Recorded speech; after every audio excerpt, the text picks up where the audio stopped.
வாழும் கபரு சொல்லுகிறதாம்.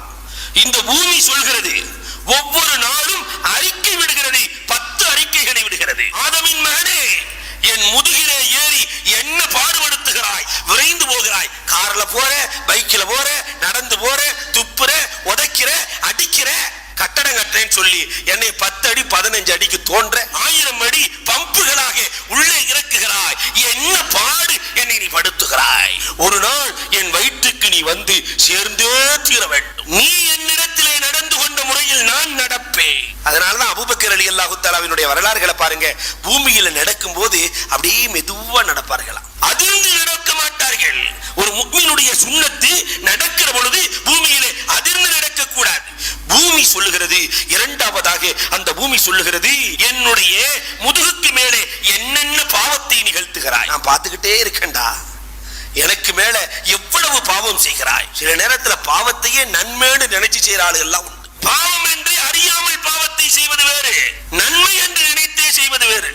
ஆனால் ஒரு நாள் என் வயிற்றிலே நீ வேதனை கொடுக்கப்படுவாய். பாம்புகள் உண்டு, தேள்கள் உண்டு, நட்டுவாக்களிகள் உண்டு, எத்தனை வேதனை உள்ளே வந்து வா, அனுபவிக்க போகிறாய். மூன்றாவதாக ஒவ்வொரு நாளும் பூமி சொல்லுகிறது, என்னுடைய முதுகிலே நீ சிரித்து சிரித்து வாழ்கிறாய். ஒரு நாள் என்னுடைய வயிற்றுக்கு வருவாய், அழுது கொண்டே இருப்பாய்.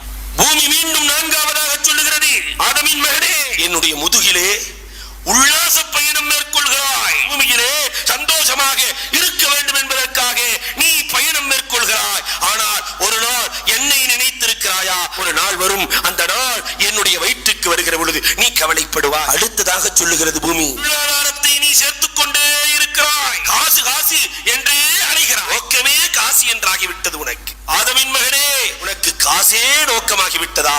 எழுந்தாலும் காசி, உறங்கினாலும் காசி, எப்படியாவது காசை சேர்த்து ஜோப்பிலேயும் பெட்டியிலும் நிரப்பலாம் என்று நினைக்கிறாய். ஆனால் என் வயிற்றுக்கு வருகிற பொழுது ஒரு நாள் நீ கண்டிப்பாக கைசேதப்படுவாய். ஆறாவதாக சொல்லுகிறது, ஆதமின் மகனே, என் வயிற்றுக்கு மேலே நீ வாடுகிற பொழுது ஹராமான பொருளை சாப்பிடுகிறாய். கவலையே படாம சாப்பிடுற. வட்டி பணத்தை கவலைப்படாம சாப்பிடுகிறாய். லஞ்சத்தை கவலைப்படாமல் சாப்பிடுகிறாய். அடுத்தவரை ஏமாற்றி கவலைப்படாமல் சாப்பிடுகிறாய். அடித்து சாப்பிடுகிறாய், திருடி சாப்பிடுகிறாய். இன்னவர காரியங்களால் அல்லாஹ்வுக்கும் ரசூலுக்கும் மாற்றமான முறையிலே நீ சாப்பிடுகிறாய். ஆனால் என் வயிற்றுக்கு வருகிற பொழுது உன்னை புழுக்கள் சாப்பிடும். நீ ஹராமை தொட்டாய், உன்னை புழுக்கள் தொடும். என் முதுகிலே வாழ்கிற பொழுது நீ பெருமையோடு வாழ்கிறாய். என்னை விட உயர்ந்தவன் கிடையாது.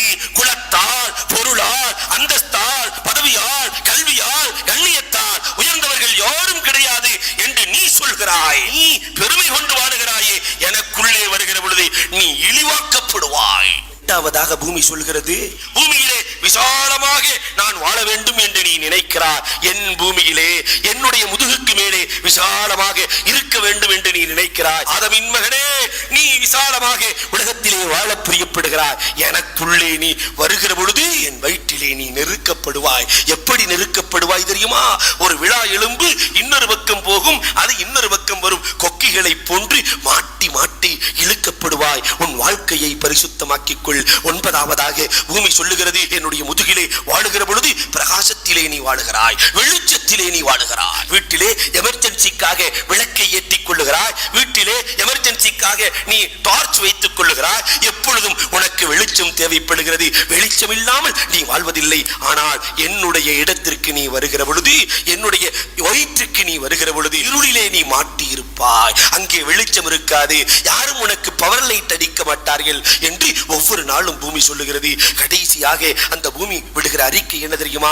முதுகுக்கு மேலே நீ வாழுகிற பொழுது சமூகமாக, கூட்டமாக நீ வாழுகிறாய். சந்தோஷமாக, கூட்டமாக வாழுகிறாய். குடும்பமாக வாழுகிறாய். சமூகமாக வாழுகிறாய். எனக்குள்ளே நீ வருகிற பொழுது தனியாகத்தான் வருவாய். உன்னோடு சேர்ந்திருந்த மனைவி உனக்காக கபரிலே இறங்க மாட்டாள். உன்னை பெற்றெடுத்த தாய் உனக்காக கபரிலே இறங்க மாட்டாள். உனக்கு ஒழுக்கத்தை ஊட்டிய தந்தை உன்னோடு இறங்க மாட்டான். உன் மாமனோ, உன் மச்சானோ, உன் சொந்தமோ, உன் சுகமோ, உன் நண்பர்களோ உனக்காக கபருக்குள்ளே இறங்க மாட்டார்கள். எனவே நீ என்னிடத்தில் தனியாகத்தான் வருவாய். உன்னை நான் எப்படி கவனிக்கிறேன் பார் என்று ஒவ்வொரு நாளும் பூமி சொல்கிறது.